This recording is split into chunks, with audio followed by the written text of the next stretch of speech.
Everyone, and thank you so much for joining us on the weTHRIVE podcast, where we share stories from entrepreneurs around the world about how they're helping people and creating an impactful legacy. So my name is Casey Clark, and I'm the host of the show. I'm also the founder and chief growth officer of C. Clark Consulting. So today I will be interviewing Danielle Buchen. So Danielle, thank you for being a guest. Thank you so much for having me, Casey. Absolutely. So tell us a little bit about yourself. All right, so my name is Danielle Buchen, and I am Danielle Marie Business Solutions. We are a team of virtual assistants, project managers.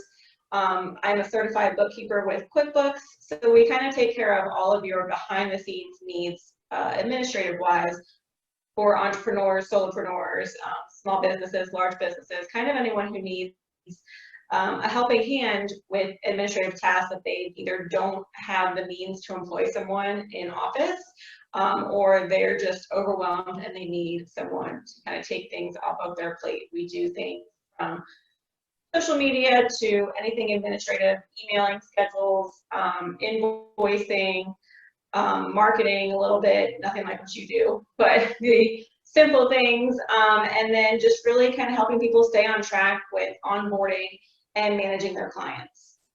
Awesome. Sounds like you're busy. We do a little bit of everything except my little tagline is not graphic design. Unless you want stick people, I suggest you go elsewhere. That's part of your project. My little hashtag, the only thing we don't do is graphic design, but anything else, I'm super OCD. So keeping people in line and making sure that things don't fall through the cracks for businesses, because if they do, that's where we can.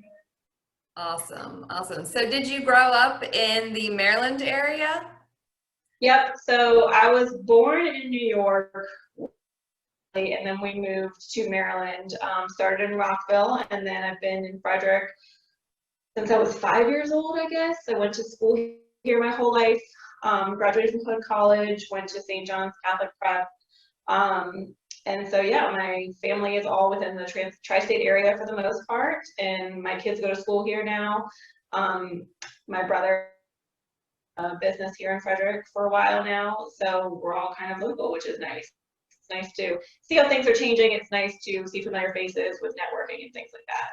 Yeah, definitely. Frederick has definitely changed a lot in the past 20 years or so. There's not so many cows on the side of the road like I used to see. I guess that's a plus. Yeah. So as you know, the name of our podcast is called weTHRIVE. So when you hear the word thrive, what comes to mind for you? So I was thinking about this a lot last night, and I actually Googled it just to see the layman's term definition, because I feel like it can be interpreted in so many ways. And I'm sure as doing your podcast, people have many interpretations of, what it means to thrive. I'm sure people use it as a scale of measurement in terms of maybe how successful they are with a certain number of clients, or with how much money they have about their relationships. A lot of my clients have turned into some of my dear friends, and our kids are friends, and that means the most to me. On top of that, it would be making sure that they have seen a change in hiring our company, that we're doing a great job, that we're doing what we're supposed to do to help them succeed. That makes me feel like we're thriving and we're succeeding. They see and say that they've seen such a positive change in the way that they run their business. That means the world to us. Awesome. I love it. So with helping others grow their business and, be more efficient, what obstacles have you faced? Communication, really. I mean, people have different forms of communicating, and I'm super OCD, which is why this is perfect for what I do. Like, everyone jokes that my sticky notes have sticky notes and my lists have lists, and things are color coded in my calendar. But not everyone works that way. So trying to kind of dissect that and learning other people's way of communication and what works for them and kind of coming to their level is probably our biggest struggle, because people can be I have some clients where I call homework. So there are certain things that I need from them before I can do what I need to do, certain information. And so I give them their homework. And I have people tell me straight up that, bully me, tell me what you need me to do, give me my homework, make sure you guide me to stay on track. But other people do not work that way. I'm hiring you because the time to do these things, and now you're going to give me more things to do, and so they're completely overwhelmed. So it's really just kind of the hand holding, or that I'm talking to them in a way that is calm to them, and in a way that makes them feel safe, and not in a way that makes them feel like, oh my gosh, why did we do this? This is just adding things to my plate. Right. So have you had any personal challenges like mindset or motivation or anything like that? For myself or my clients? For yourself. Well, so a little fun fact, I have 4 children. So, of just getting my mind straight into work mode, and having a separate office to not be surrounded by children, my biggest struggle in the beginning, and just probably mom guilt, I guess, of balancing the time, because I started this company part-time while I was working another full-time job and being a single mother. So just time of making sure that I was doing what I needed to do in all aspects of my life, the hats that I was wearing. But here we are 3.5 years later, something like that, and we've got it figured out now. And so I have an amazing nanny who takes care of the personal side of my life, and I've got systems on top of systems to run my business for my clients, and figure out what works for us and what works for them. And yeah, we've got it under. That's great. I know that putting systems in place is just a challenge in itself, especially when you're working, it's like pulling teeth trying to get things from clients sometimes. So yes, for sure. And they'll themselves like, how should we organize this? And so now over time, people are starting to see like how this flows, and why, there was so much work in the beginning. And I tell people that all the time, like, it's going to be a lot in the beginning, because things like out like this, and we're trying to make it like this.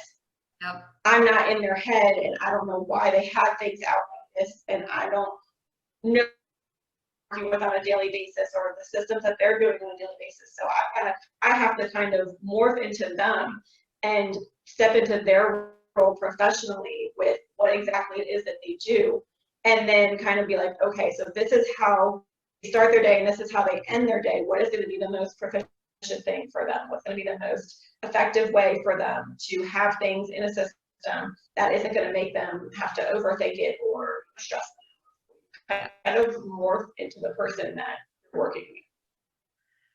I can so relate. So speaking of putting systems in place, what other resources have helped you with either thriving or overcoming your obstacles? I think networking is a big one, especially kind of like I said, like I grew up in this area, so I know of people, but I don't necessarily know people, and people don't know each other in this business. So it's kind of nice to get back into the community and doing networking, and just really getting to know other like-minded business people. Networking is a big one, I would say. Using a lot of the scheduling tools, that's a really good resource. Anything that's going to help us stay organized is super helpful for us. So we're always looking for the next best thing, or next way to communicate, or next way to stay on top of things and keep things in place. But definitely being in the community has really helped us. We started in a very unconventional way, so networking is a bit of a struggle for us personally, but and getting our name out there, but it's coming along. Okay, so you said you started in an unconventional way. I'm curious to know what exactly that means. So don't follow this advice for anyone who's listening or watching and is looking to start a company, because it should not have worked. But so I was recently divorced, I was working a full-time job, but I have always done work on the side. I've always done bookkeeping jobs. I've always had other businesses. I've always had something else on the side. So I was already doing social media for certain clients. And I was like, for just like one or two people, I was like, I wonder if I could, you know, make some more money on the side now that I was divorced and just adjusting to my new life as a solo income. So I would I called it cold DMing, because back in the day it was cold calling. But I called it cold DMing, and I would send out messages to probably 30 people a day on Instagram, being like, hey, like, and they would be business pages, like photographers or clothing stores or whoever, or realtors, and I would be like, hey, this is what I do. Was looking through your page, was just wondering if you needed any help, like, let me know if you'd love to have a conversation. Should not have worked. You know, it's spam. How many spam DMs do you get, you know? But people responded, and people would call and have conversations with me. And granted, I didn't really have a portfolio to show them. I didn't have references to give them. I didn't have a website. But people would talk to me, and, you know, I would explain to them what I would be able to offer and what we do, or what I did at the time. And they would hire me. And that is how I got my very first clients. And they were in Arizona and California and Indianapolis. So they weren't anywhere around here. They didn't know me from Adam. If you've ever looked at my social media, mine isn't anything to go off of, because mine is about my kids. So why they hired me, I could not tell you. But that is how I got my very first clients. And that's how I really, and then they would refer me to people after some time. And then I kind of got to a point where I couldn't have a full-time job and manage these clients and be a mother. And so I took a leap of faith, and I quit my full-time job, hoping that I would grow my company, and I doubled it in 3 months. So, you know, taking that leap of faith really paid off for me. And now I have a team of people who work with me and for me, and we're always growing, and we're always adding to our list of services of what we offer, because people kind of will hire us for one thing and then be like, oh, actually, I need help with this. Do you guys do this? And it's like, actually, we are capable of doing that. We just haven't advertised it.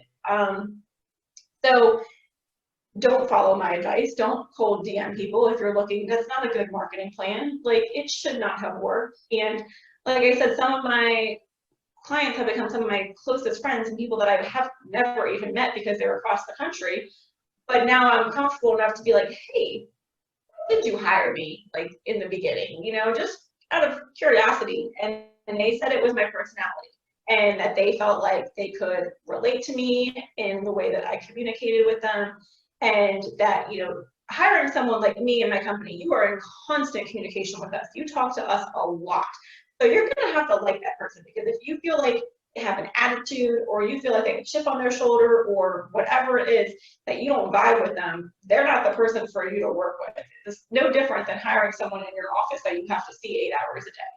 Yeah. So they said that for the reason they hired me was, yeah, I had no experience to show them, but they felt like I was someone that they could talk to a lot, and that I would understand them and listen to them and work with them, and was really just a good match. And, you know, your very first question of like, what does thriving mean to me? And it's like, that is it. Like that, like making that's the biggest compliment I could get, is someone who feels comfortable with me and feels like I'm really going to listen and do a good job without seeing like any of the work that we've done. That's the highest compliment we. Yeah, definitely. So at the beginning, were you transparent with people and like, I don't have any references or any portfolio, but here I am? Yeah, I mean, because people would ask me, be like, can I see some of the social media accounts that you've done in the past? And I was like, no. Like, and I would be like, I don't have any to show you. But then, you know, I'm very persistent. And so, you know, if someone expresses the littlest interest, I will continue to follow up, because I understand that people get busy and maybe they forget, or maybe they're just really blowing me off. I don't really know which one, I don't care. But until you tell me, hey, I'm not interested, or hey, we found someone else, I keep checking in with you. And so again, one of my very first clients was like, I'm so glad that you did that, because I needed you. I just was so busy and so overwhelmed that it would slip my mind to like respond back to you, slip my mind to like get that homework together for you. So people, 9 out of 10 times, people are very grateful that to continue to reach out and kind of like nudge them a little bit. I had someone this morning actually just send me a message that they're getting a project that they want us to work on is taking a little bit longer for approval. And I probably sent her like 3 messages being like, hey, any updates? Hey, any updates? Because we were supposed to start 2 weeks ago. And just this morning, she was like, I promise as soon as we get this approved, like I will let you know, but please don't stop nudging me. So things like that, people seem to appreciate. But yeah, I was totally upfront that I had nothing to show them. Yeah. Yeah. I find that like transparency is really key, and that if you like, a lot of people will say, fake it till you make it, but sometimes it's just best to be honest, and people appreciate that, and then they understand like that you have the ability to find an answer or to get things done. And I just feel like there's so much more respect. Especially in the beginning, people will be like, are you familiar with this program, or do you know how to do this? And I might have been like a little bit familiar with programs or certain things, but I would tell them gently, like, you know what, the beauty in this day and age is that if I don't know how to do it, I know how to Google it, and I know how to watch a YouTube video to do it. So I can figure it out, or I know how to contact the help center. Like we had to learn HoneyBook for a photographer. So, I know how to use the chat feature and ask them questions if I can't find something in the system. I'm not going to bother you and be like, hey, how do we do this? That's not why you hired me. Well, you hired me to figure it out. We're smart enough to figure it out. Absolutely. So resourceful, definitely. Yes. Resourceful. I love it. So let's talk a little bit more about those resources and how they're kind of helping you create a legacy. So first, when you hear the word legacy, what comes to mind? For me, it's my children. I mean, everything I do is for them. I chose to quit a full-time job, not just because I had a heavy workload of this becoming what started as my side business, but also because I was a stay-at-home mom for the most part when I was married. And so my kids were used to me being around all the time and being on the PTA boards and coming to all the class parties. And I could tell that was affecting them, that their mom was gone for 9 hours a day. So for me, a legacy is all about them, because I was like, I have to find a way to still be present for them physically, but still provide an income. So I just, pull DM to make that work. So they are definitely my legacy. Yeah, and you have 4 of them, so the legacy is there. Is there anything that like you try to teach or instill in your kids that is really, really important, like certain values that you've found are critical to be, successful? So my kids range in ages from 3.5 to 12. So they are kind of across the board there every 2 years. So I'm dealing with a middle schooler, and I'm dealing with a toddler as well. And seeing their personalities grow over the years, I see a lot of myself, obviously, when I was a kid. And the personality I have now versus who I was as a child is night and day. I had no confidence as a child. I was completely quiet. I let people walk all over me, and I was afraid to speak up. And so when I see those characteristics in my kids compared to who I am now, I'm like, no, like stand up for yourself, or don't be afraid to ask a question. Like even, every day in my job, if I don't understand something, like I'll ask a question. I'd rather get it done right and ask questions than get it done wrong and have that headache of fixing it or looking bad, because I think that I can do it.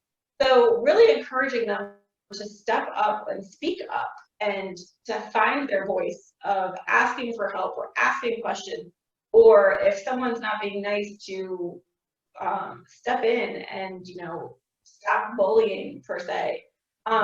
Just really encouraging them to just step up and to just really find their voice. Don't be afraid. Don't be afraid what people are going to think. That's a big thing with kids, of just be who you are, and look how you want to look and dress how you want to dress. That's kind of a running theme, which really ties into business as well, because so many people think that in certain industries they have to fit a mold, or they have to do things a certain way, or speak a certain way, or market a certain way that's going to attract people. And it's like, if people want to work with you, they're going to work with you.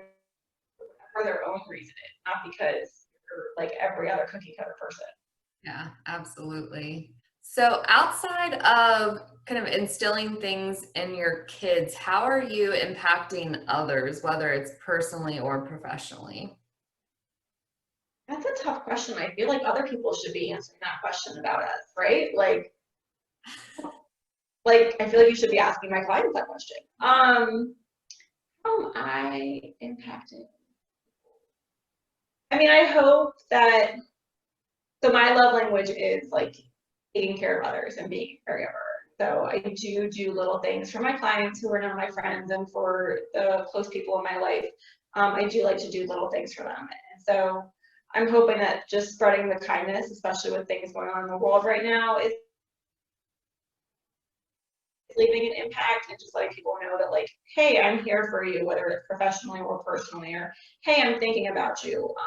A lot of my friends have kids and are working mothers as well, and so especially my clients, obviously. So just knowing that, like, we can do this balance, and if you need to vent, I'm here. Obviously late to each other. We send each other pictures of starting to drink at 11 a.m. sometimes because it's the only way we're going to get through the day.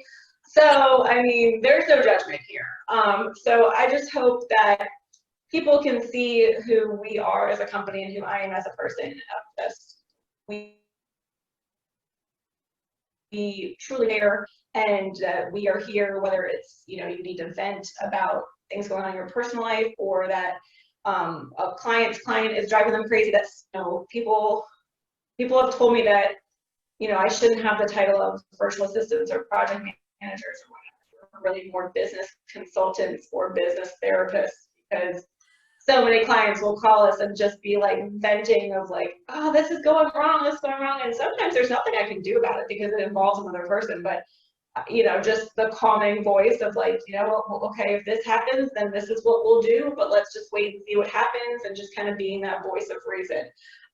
So I hope that people I think the big thing for me would be like knowing that we care, and that we're reliable, and that we're here. I wear my heart on my sleeve, so I'm always like showing the love to others. I love it. So what are some nuggets that you have for other business owners to help them thrive? Don't cold DM people.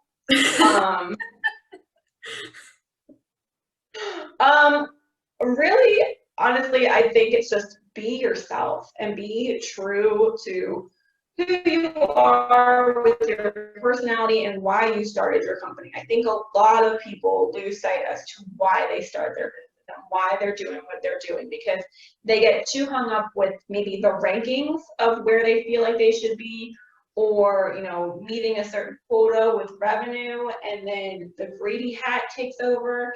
So and everyone needs to make money, everyone needs to make a living, but don't let that don't jack up your rates because the Johnsons are doing it. Be true to who you are and why you're doing what you're doing, what it is that you have to offer to people. If people will see that, people will see that genuineness, people will see who you are as a person. I mean, look, people told me they hired me for my personality, and I should be working for someone else right now. But people see the genuineness, or people see that you truly do care. If you're just going to be a robot and just go through the motions of doing whatever it is that you do, people are going to read right through. They're going to be like, well, if that's all you're going to do and you're not going to put your heart into it, then we're going to go find someone to do it for cheaper, because they want the experience. So many businesses now and people that are looking for people to work with is about the experience, especially in these times when we can't be around people and so much of it is virtual. They need those warm and fuzzies. So just really putting your heart into it, sticking to your guns of why you started, and not being influenced by what other people say or the industries that you're comparing yourself. Yeah, very, very thought-provoking statement. Yeah, so are there any other last thoughts that you'd like to share with us?